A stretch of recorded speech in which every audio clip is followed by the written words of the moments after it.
Welcome to the Black Beat Podcast.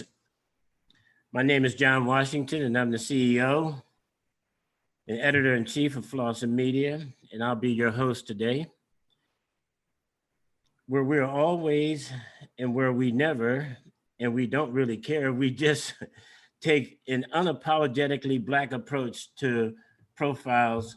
The people and stories are significant in advancing the connectivity of our community. Today, we are honored to introduce Elijah J. Friday. He is the president and CEO of Aging with Support, Inc., a nonprofit organization in the state of Oregon that was established to provide community outreach and raise awareness to healthcare challenges faced by aging adults. The organization provides invaluable information and systems to help older individuals receive benefits without barriers through their CEP, Communicate, Educate, and Participate program, and serves as an advocate for all aging adults in any type of living environment through their multifaceted services. Welcome, Elijah. Elijah, today we'd like to tell the world a little bit about what you do. Tell us a little bit about your background, Elijah. You know, things like your personal background, your education, your work experience, those types of things. Tell us a little bit about yourself, man. Okay, well, my story starts about 15 years ago when my mother had a stroke. Long story short, I was her caregiver for 10 years. Wow.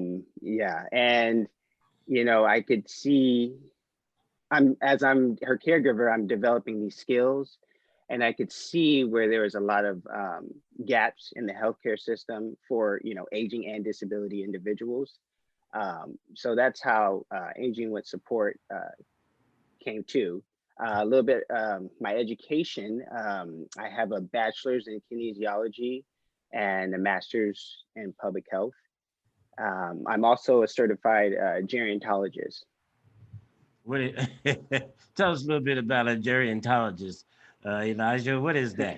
What is that? Well, You make food? You're a sociologist or something like that? What does that mean? Tell us a little bit. Yeah. Well, it's just the study of aging adults. Wow. Yeah. Wow.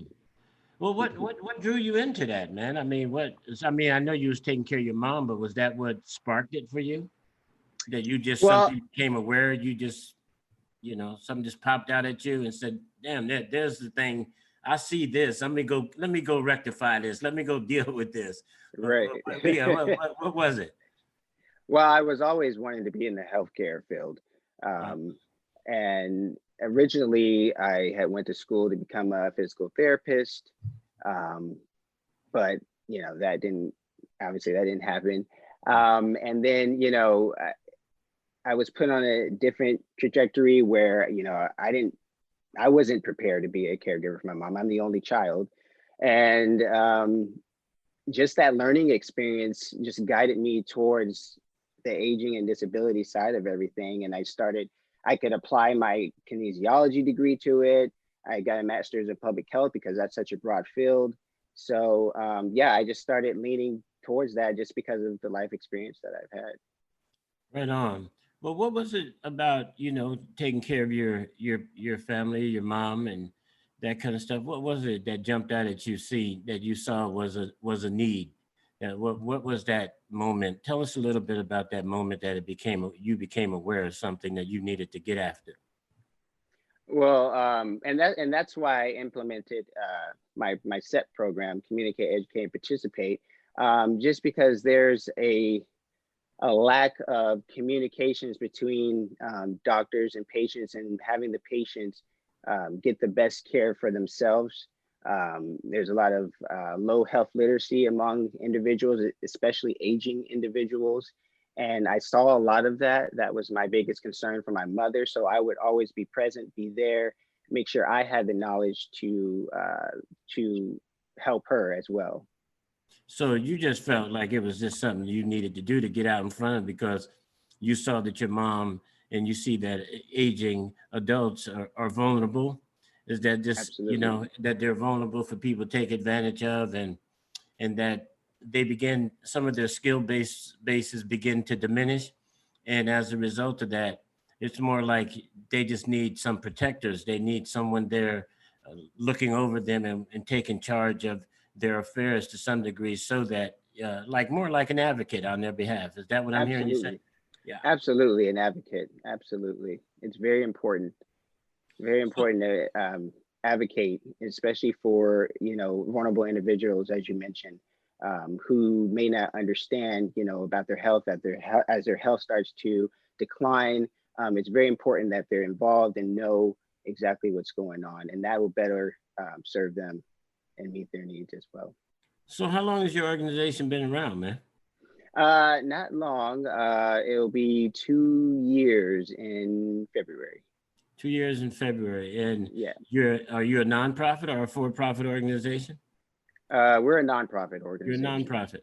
Wow. And you set up here in Oregon. And so tell us a little bit about the services that you offer, man. Tell us a little bit about that. Yeah, so we offer services such as Medicare, Medicaid setup, or assistance in maybe finding a plan that suitable for that individual. Also, we do transportation setup where we help disabled individuals make sure they get to their medical appointments and everything. And also, we do adaptive equipment solutions where, and that's another program that we have implemented into the organization called Benefits Without Barriers. But basically, adaptive solutions where we can get them adaptive equipment, so that they can utilize that, and that would better help them as well. Yeah. Wow. Wow. What's your brother? You got brothers and sisters, man? Elijah? Half. Have what they think about your endeavor? What have you, when they look at you doing this, do they say, "Wow, man, you might have bitten off more than you could chew"? Or what are they saying? Are they saying, "Damn, man, you're a hell of um, a fella, man, for doing all this"? yeah. Well, I've always been a go getter. So, I mean, that's pretty much what we say Friday means. The last name Friday means go getter. So, Oh, you ain't the midnight man, huh? yeah. You the Friday man. All right, my brother, you go get her. Well, yeah, Yeah, well, I yeah, like the fact that yeah, you go yeah. get So her. they're not surprised. Right on, Yeah, man. And yeah. I'm and neither am I, man. I'm so glad to see young African American men decide to get up and get after it. And that's my mantra in life also, and it has been. And so, man, but and as I'm getting up in age myself, man, it's good to hear that this type of consciousness is available out there, man, because that's some of my concerns too, man. I mean, I live alone. I'm getting up in age. I have things. I'm moving around. I got some health needs and this and that. So it's important that and then as I get older, I've developed this sickness and disease called sometimers. You know, uh, Sometimes I remember some shit, and sometimes I don't. Right. Today was one of them days I remember some shit, Elijah. You just sit in front of me. I need a few advocates to get me going to where I need to be going, but damn, Yeah. it's good. But tell me, Elijah, all joking and kidding aside, what do you see are some of the greatest challenges facing our aging adults today, man? I mean, what are you starting to observe? There's some of those real tangibles that you can give me some examples of that you're starting to recognizing as some manifestations going on in aging adults today. Well, overall, just aging successfully. Um, People or aging adults not having those resources to age successfully, and that's what we're here for. As you know, Alzheimer's is very prevalent in the aging community, and yeah, just trying to focus on diseases like that, um, to try to mitigate them, so they can age successfully. That's my biggest thing is just having people age successfully without without a caregiver. You know, those are some examples, and just being more independent, and yeah, and living Well, so how a do you good, set healthy that? life. So how do you set that pathway, Elijah? I mean, what is it? Because I remember hearing TD Jake say some things a while back. He say about us. He say young people don't prepare to get old, and old people don't prepare to die. You know, and so there's a preparation that goes on. There's a consciousness. Is that what you're working on? The consciousness about the transition, or are you actually providing some type of tangible that you can give as a textbook or as a classroom or as a training as as a structure, as a construct that is around them? What is that thing you have that you find that is unique and that is Uh, important? right. So we, both pretty much. I mean, we provide those resources and tools, but on the other hand, we are hands-on as well through our programs. I feel like those are life-changing. For some people, um, they gain the knowledge, and I think that's pretty much that's pretty much it. I find that being hands-on, it makes all the difference. Okay, so Elijah, take me through this experience just for a brief moment. Okay, work with me a second. I'm a person that shows up. Here I am, an aging adult, Mhm, and I'm in need. Take me through mhm. a process that when I show up at your doorstep, where am I going? What's next on my on my journey here? Well, first we have to find out what your goals are, what your need is, and what your goal is to address that need. And then, if we can help you with the services that we provide, then we will. So, say you need help with getting a Medicaid care plan, we can do that for you, and we can find out, your medical history, and see what's the appropriate one for you. Because a lot of times, older adults are paying more than what they need to be paying with the supplemental insurance, and the older you get, the more it is for your premium. So, I mean, I had clients, that was an example of a client that I had in the past who Mm. was overpaying. And, just things like that, that you shouldn't have to worry about. That also helps with the transition of aging. Yeah. Cool, cool. So how you guys been affected in this climate, man? I mean, with all that's going on right now, man. Elijah, how is it affecting y'all? Or have you been affected? Has your business been affected while under this environment that we're in right now? Oh, yeah. Definitely operations have been curtailed um, significantly. But just because we're working with a vulnerable population, it's hard to do some of the outreach that we like to do, the events, get ourselves more known. And our volunteers, we've had to get PPE for them to protect them and our clients. So, yeah, and then we're not able to do a lot of the classes that we want to do to help with aging, such as exercise classes and programs that we like to do. Yeah, so it's affected us a lot in a lot of ways. In your background and your experience, man. I mean, because like I said in the beginning, Black Beat is unapologetically black. And it's real in the realization of that consciousness, man. I mean, do you believe race plays a part in the type of care people, aging adults, receive in this country? Absolutely. Yeah, absolutely. I mean, and that goes for any age, but yeah, it does play a role that shouldn't be there, but it is there. Absolutely. I mean, doctors already have their biases, already have their studies that they learned in the classroom about, African Americans or Hispanics, whoever, the predisposable diseases, or so they already have that, and they're not really, sometimes that kind of creates a barrier for the best healthcare that that individual could receive. Wow. Elijah, you starting to get my curiosity now, man, because you're a young fella, man. You're real conscious about some of these things, man. What is your take on some of this stuff as you perceive it in our society today? What, as a young black man, going into business, doing those things, do you find that you're somehow or another experiencing? Tell me a little bit about your experience in this environment, man. For you personally, as a black man,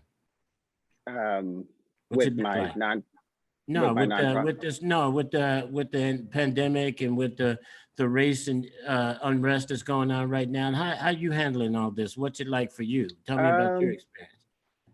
yeah, you know, for me, I mean, I am handling well.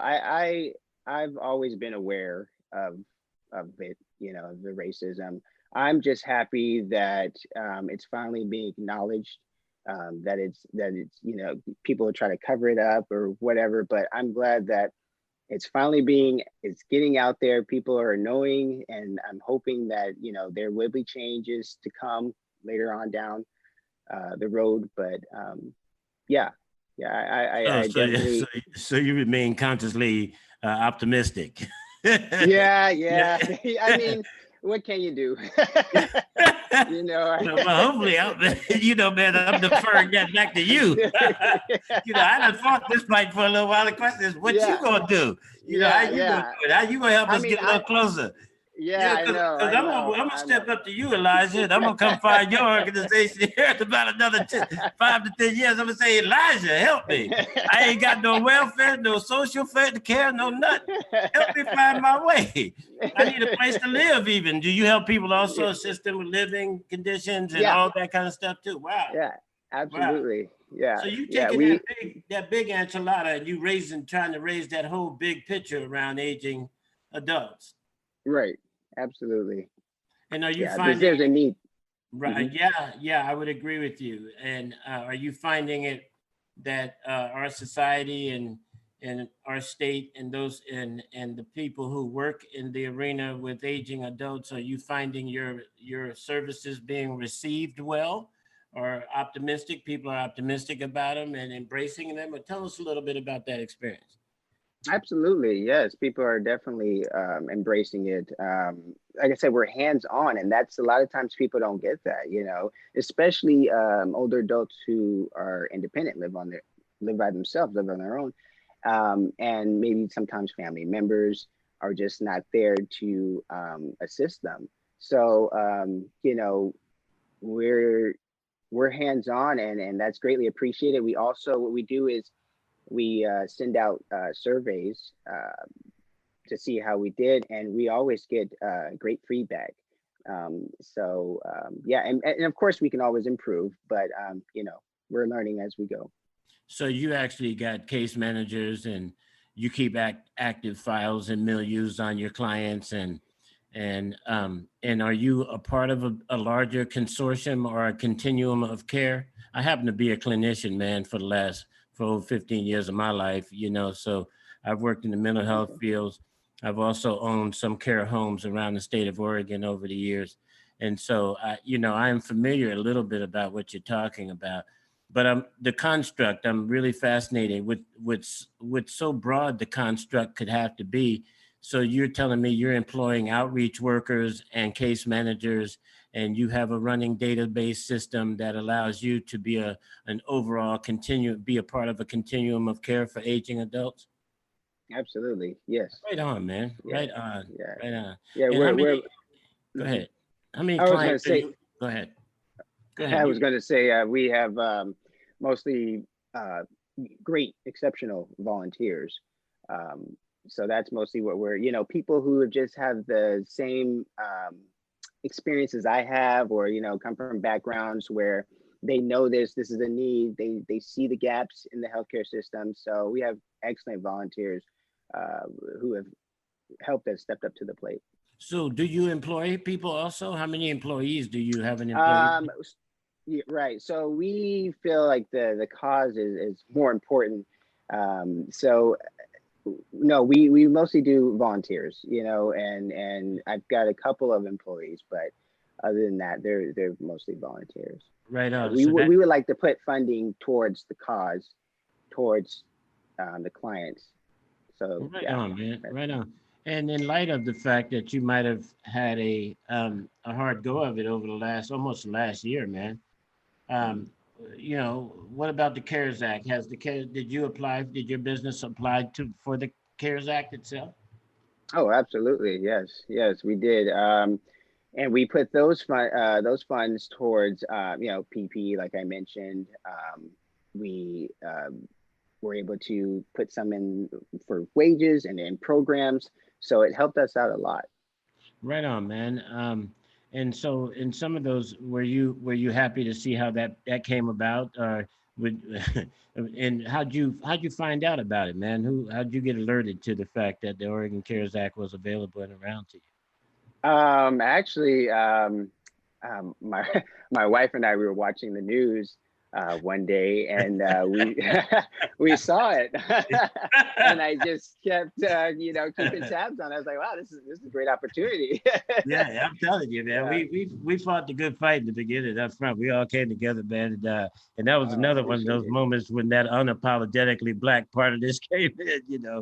Because it. because with every other place, they always want to couple you with something or make you be a Right. part of something. But we just felt like it was just about that time for us to start taking care of ourselves, you know. Absolutely, I agree. And man, much respect to you because right along this line, this is I'm starting as I've interviewed you, man. I'm starting to feel more of the passion of what it is that you do, and how significant it can become, and how significant it is right now, and that is that black people don't receive the aging care that is a lot of times it's left up to their families and people. It's more of a community type of thing, man, for us, but it's not organized in that community effort. It's not anybody keeping case management on Mr. Cooper down the street, or Mr. Williams over across the block, or Ellen. We tend to see our aging people, but we don't know what they need. We don't know if Right, they suffering or what. All we know is that right. they've been there forever, and that and so I have a great respect for what it is that you're doing, man. And what do you see as some of your challenges as you move forward, man? How do you, if you had to invite the community into what it is that you're doing, what would be some of those things you would like to request from the community at this point? Um, just more propaganda. We need to expand our clientele. We need to get out there.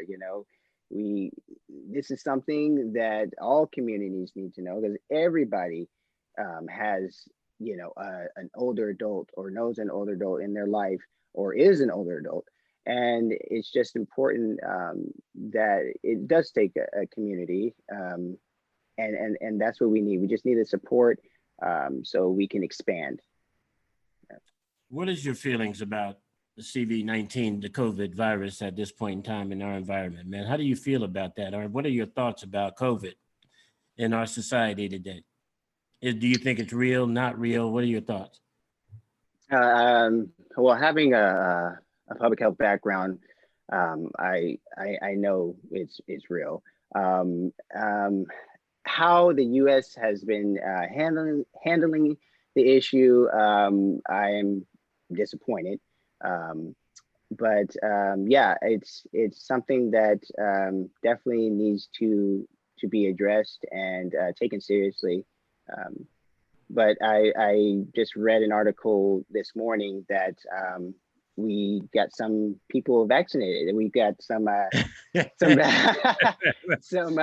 yeah, we got yeah. some of the vaccinations come in, and Right. some of the healthcare frontline workers Mhm. got vaccinated today. So I'm excited to see how that turns out, Cool, how that cool. pans out. Yeah. Elijah, so where you going from here, man? I mean, as you put your footprint in the dirt, in this effort, I mean, this young man sitting here in front of me today, where you going, man? What's your next stop? You headed someplace?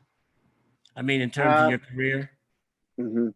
Um, this is this I just wanted this to grow. I want this to be known not just in Oregon, but everywhere that's needed. We, want to put in more. So we want to build a transportation, non-emergency medical transportation subsidiary that goes along with the nonprofit to help out more people. So yeah, what we want to do is just grow. And for me, I just want to keep learning and yeah, keep going. Yeah, Elijah, you got your hands on a prize hog right about now. And I would suggest you protect it, man, and take it. Hey, man, if you had if you got a platform to shout out to a bunch of senior people today in this lifetime, man, what would you share with them? You know, what would you say to elderly people today if they were listening to this communication between you and I? What would you shout out to them? Um, I would say to them that age ain't nothing but a number, for one thing. You know, I'm with you on that one. yeah. you know, you know, Yeah, and people are, I really want to go. I really want to say about my mission statement because we really that Aging with Support really strives for that mission statement, which is that we are here advocating for older adults and providing them with the with the healthcare resources and tools that they need. And I feel like that's very important. I want all the seniors, if they're listening today, to know that, and that we're here for you any way, shape, or form. is there a cost to get involved with what you're doing? I mean, as far as the elderly people, do they have to extend any kind of payment or anything to you to be a part of your organization? No, no. It's all grant grant funded nonprofit. So no, they don't have to worry about any paying any fees. And with some of my friends was looking with decent sized checkbooks, what would you want? What kind of support do you need from the community, man? Um, just going back and having the community acknowledge that that this is a need, and that building partnerships and having stakeholders is very important, and the community is part of that. Yeah, man. Um, Off the record, I think that you ought to tap into the Seoul District Business Association. They would be some people that I would really strongly recommend you get your contact information together with. And there are several other organizations that we should be referring to you, and you being a part of some consortiums. Um, I would like to also see your organization connect with the food from the field to the table resources that are out there, because I think that your program has a lot more, um, legs to it than I think that you're not conscious of, or you conscious of. And I understand the slow build, but I still think there just could be some deliberate intent there, and there's a lot of lack of connectivity. But once you have identified the reality factors of what the need is, then you can start connecting those dots to that need, and that's going to be a real big important one. And there are a lot of opportunities out there because we need to eat, we need to have housing, and there's 100 of those types of things that are out there that we are functioning with on a daily basis that I believe that they should be tapped into you, and you should be tapped into them. So Right. the Seoul District Business Association, and what was that? There was one other question that I wanted to ask you. Um, that What have you learned as an organizational leader about business, and are you statewide in your business efforts? No, we're not statewide. We serve 5 counties: Marion, Polk, um, Lincoln, Yamhill, and Tillamook.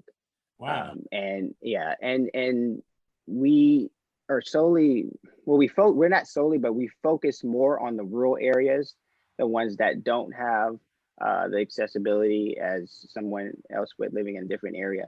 So yeah, what I've learned about business is I'm still learning for one thing. But you know, just making clients happy, you know, that's I believe that's the most important thing, you know, reputation. Um, yeah, so Yeah. that's the most important thing that I've learned about business. Well, Elijah, as I stated earlier, this has been a real opportunity for me and an honor to meet you, young man. It really has been, and I applaud your effort and where your focus is.